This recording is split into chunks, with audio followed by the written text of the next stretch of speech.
성부와 성자와 성령의 이름으로 아멘. 예수님과 어머니 하나 되신 성심을 통해 아버지 뜻 안에서 모든 피조물을 불러 모아 다 함께 하나 되신 성심을 통해 이 기도를 봉헌드립니다. 사랑하는 하느님 아버지, 저희가 듣겠습니다. 말씀하여 주시옵소서.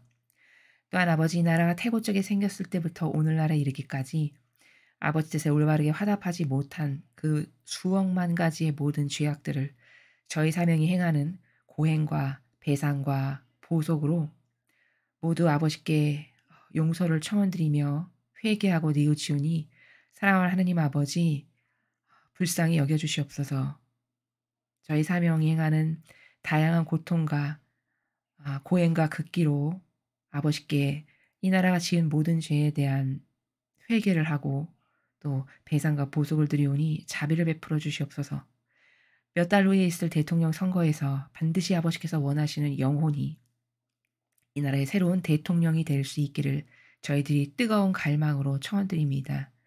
아버지, 기회를 주시고 살려주시옵소서. 불쌍히 여기시어 버리지 마시고 자비를 베풀어 주시옵기를 간곡한 갈망으로 청원드립니다.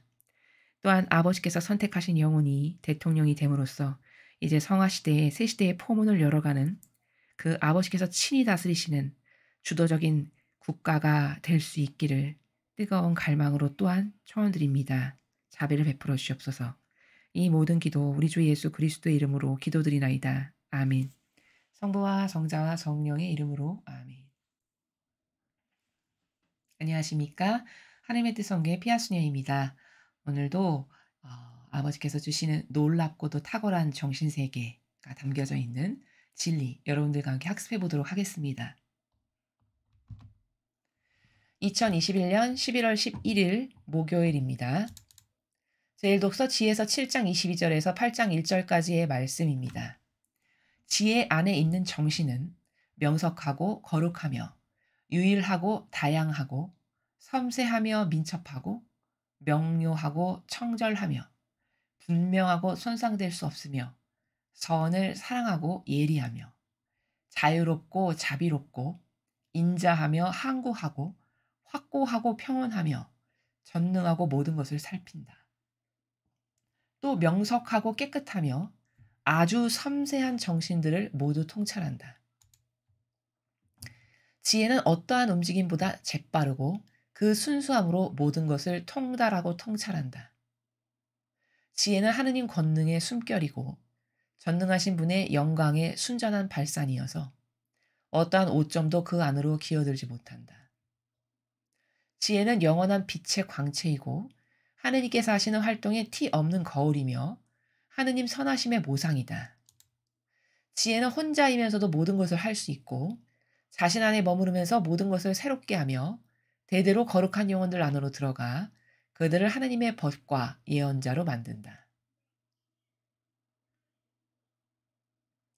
그래서 하느님께서는 지혜와 함께하는 사람만 사랑하신다. 지혜는 해보다 아름답고 어떠한 별자리보다 빼어나며 빛과 견주어보다 그보다 더 밝음을 알 수 있다. 밤은 빛을 밀어내지만 악은 지혜를 이겨내지 못한다. 지혜는 세상 끝에서 끝까지 힘차게 퍼져가며 만물을 훌륭히 통솔한다. 주님의 말씀입니다. 하나님 감사합니다.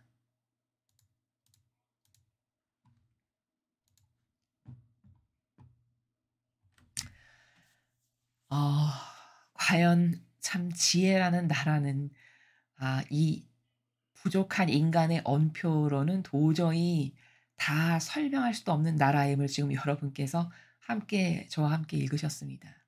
여러분 지금 22절, 23절에서 표현하신 이 형용사의 나라를 보세요.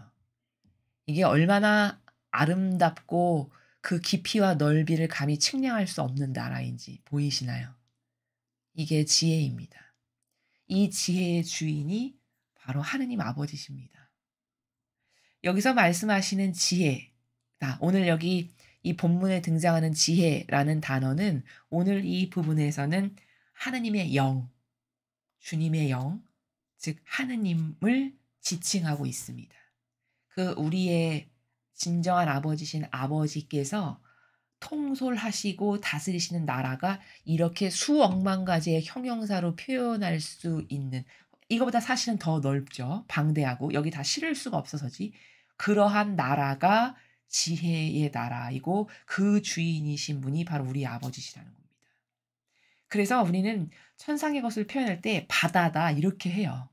사실은 인간이 이해할 수 있는 그 단어적 한계가 넓어 라고 인식할 수 있는 게 바다밖에 없으니까 바다라고 표현하는 거지, 그보다 더 광활한 것을 표현할 수 있는 단어가 있다면 아마 그 단어로 대체를 해야 되는 나라가 지혜의 나라다라는 거죠. 그래서 이 지혜의 근원이고 주인이신 분이 아버지신데, 그 지혜라고 하는 정신세계 안에서 살면서 예수님께서 한마디 딱 하시면 모두가 다 감탄해서 우러러보면서 그분을 따라다녔던 그 군중들의 반향이 바로 그 지혜를 입을 열어서 한마디만 하시면 이 광활한 아름다운 탁월한 세계를 말씀을 하시니까 듣도 보도 못한 거죠, 일반 사람은. 그리고 말씀하셔도 솔직히 다 이해도 못합니다, 그게 어떤 세계인지. 입을 열어서 말씀만 하시면 그런 세계를 하나씩 하나씩 던지시니까 예수님을 보면 다 영혼들이 반해서 기가 막혀서 이러고 따라다녔던 거예요, 그 군중의 반향을 가끔 보면. 그리고 이 지혜의 나라를 담고 조금 그 빛을 그래도 조금 담았던 축복받은 영혼들, 예를 들면 스테파노 같은 사람을 보면은 뭐 그 사람이 신학을 공부했습니까? 우리처럼 이렇게 성경 공부를 했습니까? 그냥 성령 하느님의 영께서, 지혜의 영께서 그 영혼과 함께 하시니까 혼자 나가서 대적해서 말을 하는데 당해낼 수가 없잖아요. 그쵸? 그 최초의 순교자였던 스테파노. 그리고서는 말하는 족족 다 진리인데 반기를 들 수가 없으니까 신경질 나니까 돌 던져서 죽여버렸던 게 군중의 반향이었거든요, 그 당시에. 그러니까 그 지혜라고 하는 빛의 조금 일부분을 인간이 담고만 있어도 그렇게 스테파노와 같은 반향을 하는, 그게 이토록 극치로 아름다운 지혜의 나라의 일부를 우리가 그 한 영혼의 반향을 통해서 보는 거죠. 그 그림자의 일부를 보는 거다라는 겁니다. 또 혹은 다니엘을 보시죠. 다니엘이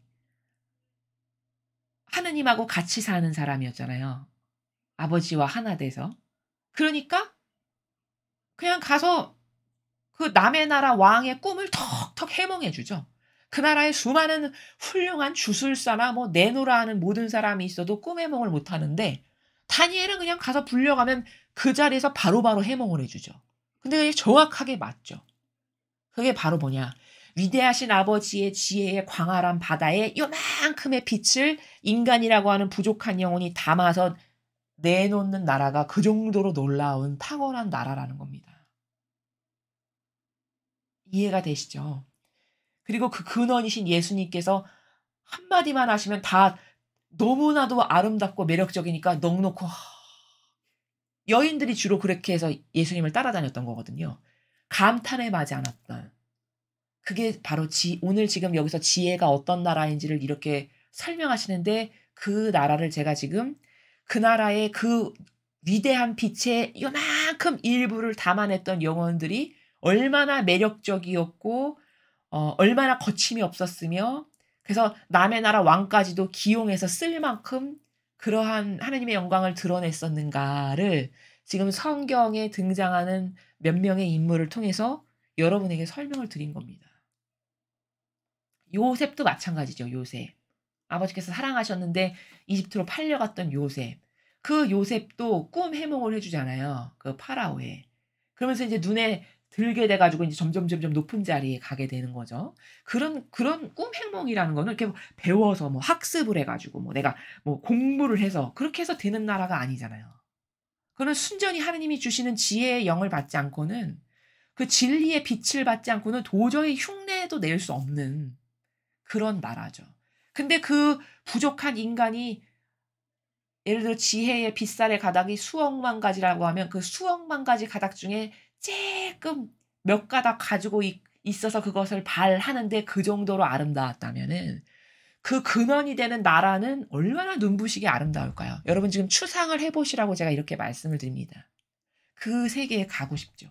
그리고 그 세계가 나의 사고방식이 되게 하고 싶다. 이런 갈망이 들 수밖에 없는 오늘 이 일독서를 보면 바로 그런 나라가 지혜의 나라다라는 거죠.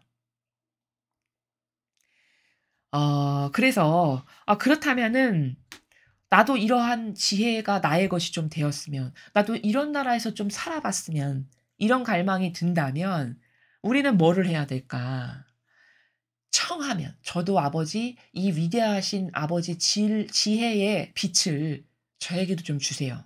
이렇게 청하면 또 이 아버지를 신뢰하면 그래서 나의 의지를 다 내가 저는 제 거를 자아를 보니까 진짜 써먹을 때가 단 한 군데도 없고 이렇게 역겨운 거 투성인데 전 이거 진짜 싫거든요. 제발 이거 다 가져가시고요. 이 지혜의 빛을 저에게도 좀 주세요. 그 지혜의 빛을 가졌던 솔로몬을 보십시오. 물론 후미에 그 인간의 자유의지가 그 병들어 가지고 올바르게 반영을 못해 가지고 온갖 주변국들의 여인이란 여인은 다 아내로 맞아들이고 그래서 그 여인의 게임에 속아 넘어가 가지고 우상 숭배해서 결국 하느님 눈에 났지만은 그래서 후반부가 별로 좋지 않았지만은 그가 한창 반영을 똑바로 잘했을 때 솔로몬은 저기 먼 나라에 사는 여왕이 그 나라가 그렇게 훌륭하다며 그 왕이 그렇게 대단하다며 해서 들으러 올 만큼이었어요. 그 인간이 가지고 있는 그 몇 가닥 되지도 않는 지혜라고 하는 그 빛살이. 이렇게 탁월하고 아름다운 나라라는 거죠. 그렇다면은 나도 이 나라에서 좀 살고 싶고 그 지혜의 도움을 받아서 반영하고 싶고 그 지혜의 근거에서 모든 걸 결정도 하고 행하고 싶잖아요. 우리도. 그러려면 어떻게 해야 될까? 내가 일단 갈망으로 청해야 되고 또 내가 이 지혜의 근원이신 아버지를 과연 얼마나 신뢰하는가. 내가 신뢰해야 되고 그분을. 그리고 내 의지, 내 자유의지 이 병든 내 거 다 내어 드립니다. 제발 아버지 지혜께서 저를 좀 다스려 주세요. 이런 성경에 훌륭했던 영혼들이 지혜의 다스림을 받아서 그런 말을 할 수 있었던 것처럼 그런 행동을 할 수 있었던 것처럼 저도 그걸 원합니다. 이렇게 평상시에 여러분의 의지를 내어드리면서 청원을 드리시라. 그게 하나의 팁이다. 이런 말씀을 드립니다. 그리고 이러한 지혜를 받는 또 하나의 지혜랄까? 그런 지혜는 도대체 뭘까?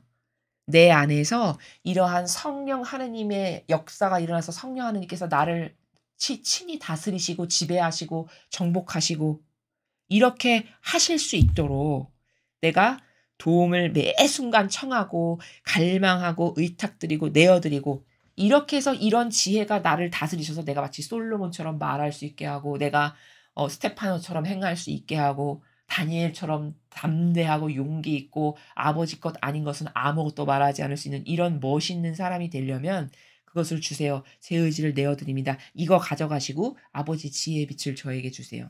이렇게 청원을 드릴 때 은총은 갈망으로만 받을 수 있는 거기 때문에 아버지께서 우리들의 그 갈망을 보시고 노력을 보시고 또 내가 자아를 버리는 그 정도를 보시고 우리에게 지혜의 빛살을 주실 수 있다. 이렇게 여러분에게 정리해서 말씀을 드립니다. 자, 계속해서 오늘 주신 복음 말씀 함께 보시겠습니다. 루카복음 17장 20절에서 25절까지 말씀입니다. 주님 영광 받으소서. 그때 예수님께서는 바리사이들에게서 하느님의 나라가 언제 오느냐는 질문을 받으시고 그들에게 대답하셨다. 하느님의 나라는 눈에 보이는 모습으로 오지 않는다. 또 보라 여기에 있다. 또는 저기에 있다 하고 사람들이 말하지도 않을 것이다. 보라 하느님의 나라는 너희 가운데 있다. 예수님께서 제자들에게 이르셨다. 너희가 사람의 아들의 날을 하루라도 보려고 갈망할 때가 오겠지만 보지 못할 것이다. 사람들이 너희에게 보라 저기 계시다 또는 보라 여기 계시다 할 것이다. 그러나 너희는 나서지도 말고 따라가지도 마라. 번개가 치면 하늘 이쪽 끝에서 하늘 저쪽 끝까지 비추는 것처럼 사람의 아들도 자기의 날에 그러할 것이다. 그러나 그는 먼저 많은 고난을 겪고 이 세대에게 배척을 받아야 한다. 주님의 말씀입니다. 그리스도님 찬미합니다.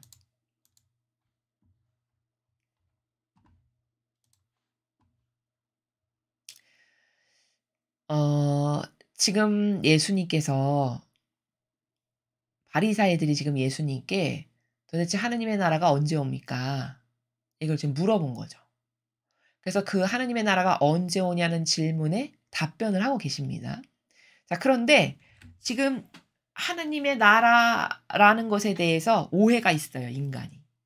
그러니까 그 오해가 잘못되었음을 예수님이 지금 이렇게 설명을 하시는 거거든요. 그러니까 어떤 오해 때문에 이런 충돌이 있는 거냐면 인간은 하나님의 나라가 오셨어. 그러면 그것을 유물론적으로 생각한다는 거예요. 어떻게 이렇게 보여지고 도드라지고 이렇게 드러나고 여기 막 이렇게 새 나라가 두둥 하고 이렇게 생기는 것 같은 내 눈으로 이렇게 이거 새 나라야.' 이렇게 어떤 확인되는 그런 어떤 유물론적인 것으로 '새 나라가 오지 않겠는가.'라고 성경에 근거하지도 않은 자기의 막연한 감, 자기 이상한 뇌피셜로 그렇게 생각한다는 거죠. 그런 오해가 있다는 걸 예수님이 지금 알고 계시죠. 그러니까 "그거 아니다. 그거 잘못됐다. 이런 거란다."라고 해서 지금 가르쳐 주시는 나라예요. 근데 여기 이렇게 서두에 벌써 이렇게 답을 말씀하셨어요. "하느님의 나라는 눈에 보이는 모습으로 오지 않는다." 벌써 답이에요. 네가 생각하는 것처럼 너는 마치 뭐 하나님의 나라가 온다 그러면 여기 이렇게 확 하나님의 나라야. 누가 봐도 '어우 여기 하나님의 나라구나.' 이렇게 인정할 만한 어떤 보여지는 형상으로 그렇게 오는 게 아니란다. 하느님의 나라는. 이런 말씀이시죠. 그쵸? 그러니까 혹여라도 세상 사람들이 보라 저기 있다. 저기 오셨대. 여기 오셨대." 이렇게 말하지도 않을 거다. "보라 너희 가운데 있다." 너희 가운데 있다가 무슨 말씀일까? 자 뒤를 점점 보면요. "너희가 사람의 아들의 날을 하루라도 보려고 갈망할 때가 오겠지만 보지 못할 거다." 왜? 너는 유물론적으로 뭔가 두둥 하고 이렇게 눈앞에 막 이건 신세계일세. 누가 봐도 그렇게 인정할 만한 이런 어떤 그런 것이 이렇게 딱 가시적으로 펼쳐져 질 거야라고 성경에 근거하지도 않은 너의 망상과 오해가 그렇게 생각을 하지만 그런 식으로 올 게 아니니까. 그러니까 너는 못 볼 거야. 이렇게 말씀하시는 거거든요. 그러니까 사람들이 그때가 임박하면 저기 오셨어. 아니야, 아니야. 여기 오셨대." 이렇게 막 떠들어대고 뭐 호들갑을 떨고 이럴 거다. 그치만 그런 말에 너는 현혹돼서 나서지도 말고 따라가지도 마라. 이렇게 말씀하셨어요. 여기 지금 22 절에 "갈망할 때가 오겠지만 보지 못할 것이다." 보지 못할 거라는 거는 그는 하느님의 나라가 안 온다는 말씀이 아니고 영으로 오실 거기 때문에 눈에 보여지는 것으로 오신 게 아니라 보이지 않는 영의 차원으로 오실 거기 때문에 "너는 보지 못할 거다." 이렇게 말씀하시는 나라예요. 그러면서 "따라가지도 말고 현혹되지도 말아라." 번개가 치면 하늘 이쪽 끝에서 하늘 저쪽 끝까지 동시다발적으로 확 비추죠. 그쵸? "사람의 아들도 자기 날에 그러할 것이다." 자 24 절이 힌트예요. 24 절이. 하늘나라가 어떻게 올 것인가에 대한 힌트. 자 여러분 번개가 치면은 예를 들면 뭐 번개가 우리나라에 와서 두둥 쳤다가 또 옆에 일본 가서 두둥 쳤다가 그런 게 아니죠. 번개가 친다는 건 뭐죠? 여기서 그냥 한번 번쩍했는데 여기부터 저 끝까지 그냥 순간적으로 확 치는 이런 나라잖아요. 번개가 친다라고 하는 나라를 우리가 추상하면. 그럼 그건 뭘까요? 그러한 비유를 지금 번개가 치면 이쪽에서 저쪽 끝까지 동시에 확 비추어 확 번쩍 이렇게 한다라는 거잖아요. 그러면 그 비유를 드시는 이유는 뭐예요? 사람의 아들 재림의 날에 예수님이 오시는 것도 그렇게 영으로 동시에 여기 이렇게 번쩍 나타나시는 너가 눈에 보이는 어떤 차원으로 이렇게 확 도드라져서 '어머 하느님의 나라가 왔네.' 그런 게 아닌 영의 차원의 세계로 오시는 그런 나라에서 오실 거다라는 것을 말씀하시는 거예요. 이해가 되시죠? 그러니까 사람의 아들도 자기 날에 그러할 거다. 하늘나라가 온다는 건 그런 방식으로 영의 차원의 세계로 오실 거다라고 말씀하시는 거예요. 그러니까 지금 이 복음 말씀은요. 마지막 시대 사실 지금 이 시대 두고 하시는 말씀이에요, 예수님께서. 지금 이 시대. 우리가 지금 '아 마지막 시대야. 성화 시대를 앞두고 있어.' 하는 요 시대를 두고 하시는 말씀입니다. 그래서 근데 그런 일이 있으려면 내가 먼저 고난을 겪고 배척을 받고 죽었다가 다시 살아나고 이런 먼저 앞선 과정이 있고 그 이후에 일어날 일들이다라고 지금 말씀을 하시는 거죠. 그래서 하나님의 나라가 온다는 건 재림이라는 거는 이렇게 예수님께서 영의 차원의 세계에서 마치 번개가 여기서 팍 치면 동시다발적으로 이렇게 팍 치듯이 그러한 영의 차원에서 오시는 거지 마치 하늘나라가 왔다 그러면 꽃밭이 펼쳐지고 막 나비가 날아다니면서 '어머 너무 아름답네.' 이렇게 눈으로 펼쳐지는 어떤 그런 세계에 만져지고 보여지는 그런 것으로 오는 게 아니다라는 그런 오해를 우리가 없어야 된다라는 겁니다. 그리고 인제 일독서는 요즘에 계속 지혜서가 나오는데요. 어 지혜서에서 가르쳐 주시는 그 차원의 나라가 얼마나 아름답고 지고하신 세계이신지 그러한 차원의 정신 세계가 나의 것이 되게 하려면 나도 그 빛을 받기를 그 성령의 영감으로 내가 다스려지기를 그 지혜의 빛으로 내가 다스려지기를 갈망하고 염원해서 청원드리고 또 매 순간 나의 의지를 꺾어서 봉헌드리고 그래서 "어서 빨리 저 좀 다스려 주세요. 저도 이런 지혜의 빛으로 다스려지길 원합니다." 이런 동시다발적인 노력을 해서 우리도 지혜의 빛으로 다스려질 수 있는 그런 영혼이 되도록 갈망하고 노력을 해야 하겠습니다. 이상으로 2021년 11월 11일 목요일 복음 해설을 마치겠습니다. 감사합니다.